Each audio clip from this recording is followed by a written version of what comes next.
Hello there, grade 12 college. It is June 9th, and here it is with your class of the day.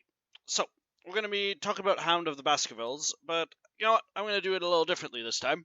So, first, I'm going to talk about your question of the day, right? The first of three for this week, or maybe two. We'll see how it goes. Um, Yesterday we were talking about this in my video, right? But, I wanted to give you guys a chance to write about the subject because it is an important one for understanding Hound of the Baskervilles. So the question that you're going to answer is, a key theme introduced early in the story is the conflict between the supernatural and science. According to your view of the world, are there things that cannot be explained by scientific observation? So, this is a story where you're going to go into detail about your perspective on this issue, right? So, it's not specifically about Sherlock Holmes himself. It is looking at, well, your view of the world, right? So, when you look out into society and into life in general, do you think that, everything in the world can be explained through science?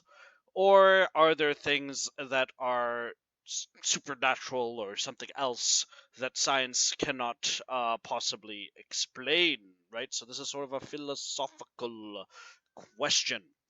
So, you're going to be answering this question in roughly the same way as the last couple of questions, right? Maybe in a bit more detail if you have a lot to say on the subject, right?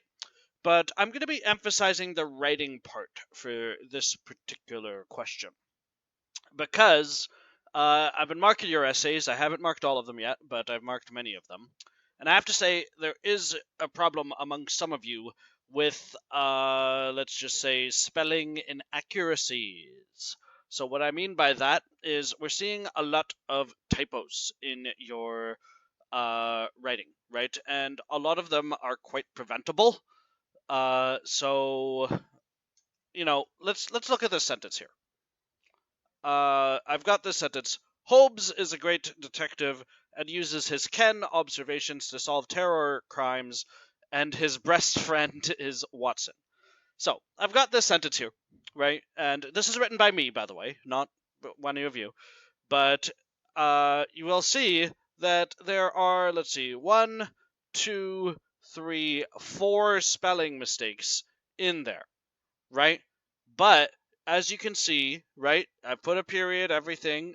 Spell check is looking at that, and it finds nothing. There are no spelling mistakes in this, according to Google Documents, and I think Microsoft Word would say the same thing. So I've said this before, and I'm going to say it again. Guys, you can't trust spell check. You just can't, right? Because, spell check looks at that and says, Holmes, yep, that's a word. No problem. Ken, that's a word too, right? Meaning a place where wolves sleep. That's a word as well. Terror, right? Oh, the person means terrible, but they don't know that. And of course, breast instead of best. Ugh, big difference there, guys. So, if you don't look at things with your own eyes and you trust spell check, then what's going to happen is you are going to end up losing a bunch of marks. See, look, I had to check that right there. You're going to lose a bunch of marks to spelling and grammar on your essay, and then you're going to be sending me emails complaining, hey, why is my mark low? So instead of that, let's emphasize spelling. So my question here is simple. According to your view of the world, are there things that cannot be explained by scientific observation? No need for examples from Sherlock for this, right? This is just purely your perspective, but I'm going to really look at your spelling in particular in this particular answer. Let me emphasize that when it comes to spelling and grammar, I don't have a magic wand, guys. I can't fix your spelling overnight, right? But what I can do is tell you that the way to get better at spelling is to keep spelling and to keep making mistakes and to keep fixing them, right? Practice is what gets you through your spelling errors, all right? So that's what I want to say about that. So that's the first question for today, right? I'll put it up above this video, and you will answer that, and hopefully we'll have time to do 2 more this week. Now then, so back to Sherlock Holmes, right? I don't want to go through all the details of this chapter, right? But let's get back to our investigation. So we're on chapter 4, right? Or we should be at least. And we meet our other very important character here, who is the man I mentioned last time, Henry Baskerville. So, let me just read from the beginning here. Our breakfast table was cleared early, and Holmes waited in his dressing gown for the promised interview. Our clients were punctual to their appointment, for the clock had just struck 10 when Dr. Mortimer was shown up, followed by the younger baronet. The latter was a small, alert, dark-eyed man about 30 years of age, very sturdily built, with thick black eyebrows and a strong, pugnacious face. He wore a ruddy-tinted tweed suit, and had the weather-beaten appearance of one who has spent most of his time in the open air, and yet there was something in his steady eye and the quiet assurance of his bearing which indicated the gentleman. "This is Sir Henry Baskerville," said Dr. Mortimer. "Why, yes," said he, "and the strange thing is, Mr. Sherlock Holmes, that if my friend here had not proposed coming round to you this morning, I should have come on my own account. I understand that you think out little puzzles, and I've had one this morning which wants more thinking out than I am able to give it. Pray take a seat, Sir Henry. Do I understand you to say that you have yourself had some remarkable experience since you arrived in London?" "Not of much importance, Mr. Holmes. Only a joke. As like as not, it was this letter, if you call it a letter, which reached me this morning." So, this guy, Henry Baskerville, he is from North America. He's lived in the United States and is new in town, so he doesn't really know what's going on. Now, there are certain stereotypes about Americans that, we all probably have based on our own experiences with that country. But I just want to take a moment to pause and show that, and just tell you, America's reputation in the late 19th century was not what it is today, right? So, the reputation of Americans in Sir Arthur Conan Doyle's time, or Sherlock's time, I'll say, was that they were dumb, yes, right? Which is maybe something that, I shouldn't really comment on this too much, but, maybe you still think that now. But not dumb in a, how do I put this? In the same way they are considered to be now, right? But more dumb, like they are naive children that have not grown up, right? So if I were to summarize what the sort of reputation of the Americans was at that time, it would be that, right? So Henry Baskerville, as a guy coming from America and Canada, by the way, he mentions Canada, he sort of is meant to be a bit naive. So he's got this letter as he comes to the see Sherlock Holmes, and it says right there, right? I'm just gonna skip down to the letter. He got a letter with a note saying, "As you value your life or your reason, keep away from the moor." The word "moor" only was printed in ink. So he's got a threatening letter, but he thinks it's a joke, right? So that sort of tells you a bit about this character, that he's not a bad person, but he's sort of not the most smart man there is, right? And in terms of the reputation of America at the 19th century, justified or not, was essentially that. Now, so he's got this letter threatening him as soon as he gets into town. Sherlock is onto that in a second, right? And as readers, it's a big clue for us, right, as well as Sherlock. Because at the very least, we should know one thing, right? And that is that an evil curse and devil dogs should not be sending out threatening notes, right? That should be quite impossible, to say the least. Anyhow, so that is where the investigation points us. Now, this note, as was indicated, is where does it say about? Okay, let me just find it. So the note is made out of a bunch of words cut out from other papers and pasted into a new paper, right? So, cut out the words from a magazine, right? Or cut out the letters and glue them to a new paper, right? Your kids in elementary school might do things like that for projects, right? So uh, Holmes at this point sort of works his magic, right? And you guys, of course, can see that he figures out which paper and article um, the note came from and how the guy cut out the words and everything like that, right? So he figures all of that out because, of course, he's Sherlock Holmes, and that's what he does. Now, our two big clues for the beginning here is two things. First, we've got a boot, right? Henry's boot has disappeared from the hotel, right? And it is nowhere to be found, and it's sort of an inexplicable thing.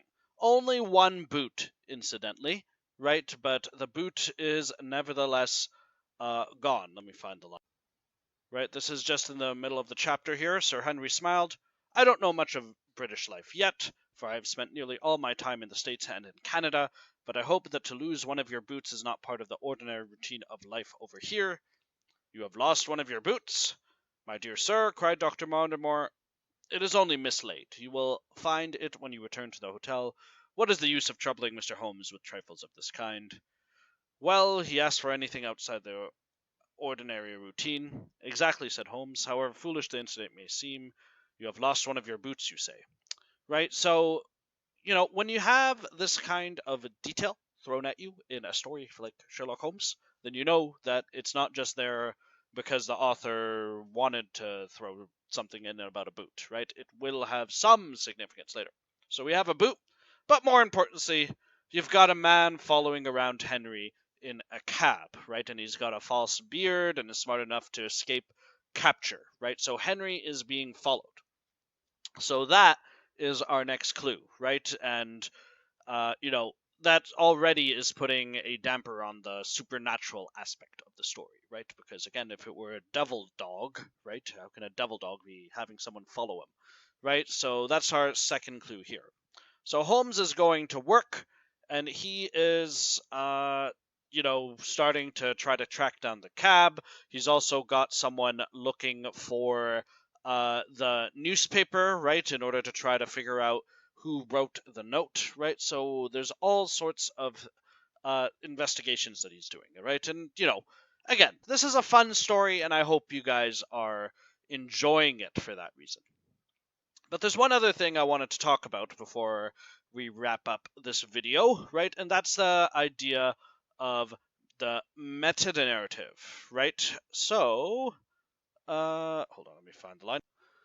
So, this is a little bit further down the chapter where they are going after the cab and trying to figure out who's following the Henry. And it says here, at that instant I was aware of a bushy black beard and a pair of piercing eyes turned upon us through the side window of the cab. Instantly the trapdoor at the top flew up, something was screamed to the driver, and the cab flew madly off down Regent Street. Holmes looked eagerly around for another, but no empty one was in sight. Then he dashed up in wild pursuit amid the stream of traffic, but the start was too great, and already the cab was out of sight. There now, said Holmes bitterly as he emerged panting and white with vexation from the tide of vehicles. Was ever such bad luck and such bad management too? Watson, Watson, if you are an honest man, you will record this and also set it against my successes. So, a meta-narrative is sort of looking at storytelling and also stories within stories. And this is one of the features of the Sherlock Holmes stories, which is that in the story, Watson isn't just the narrator, he's the writer, right? Obviously, in reality, they're written by Sir Arthur Conan Doyle, and as I've often told you before, people thought Sherlock Holmes was a real man, and perhaps this is part of why that was, right? Because Sherlock is written as being aware that Watson is writing stories about him, right? So he is aware that he is a character in the stories, right? So he says there, when you write this, Watson, you better be honest and show that, I can make mistakes, right? So he is aware as he's character in the story that he's part of a narrative, right? So that's what we mean by building a meta narrative at the same time, right? Which is that say that Sherlock is himself sort of aware of the fact that he's the star of a detective story, right? And that's sort of one of the other interesting things about Sherlock Holmes. Now then, so I've given you your first question, right, which is about the supernatural and science, and I'd like you guys to answer that, right? And I'd also like you guys to continue to push forward with the story, right? So we've got chapter 5 coming up next, 3 broken threads. Should I give you guys 5 and 6 for tomorrow? Let's 5 for sure, 6 maybe, right? But read at least up to chapter 5, right? The end of chapter 5 by tomorrow, right? And let's press on with this, guys. And if you have any questions about the way this thing is going, then you let me know, right? Because ultimately, that's what I am here for. So, uh, Dragos, do you have any questions about anything? Meow. Was the boot taken by the dog? No, Dragos. There is no dog in the story yet. It's just, there's no dog. The dog did not take the boot. Meow. I think it was the dog. Meow. Okay, well, that's Dragos' perspective, and I hope you guys can do better than that. Nevertheless, thanks so much for watching, everyone, and I will see you next time.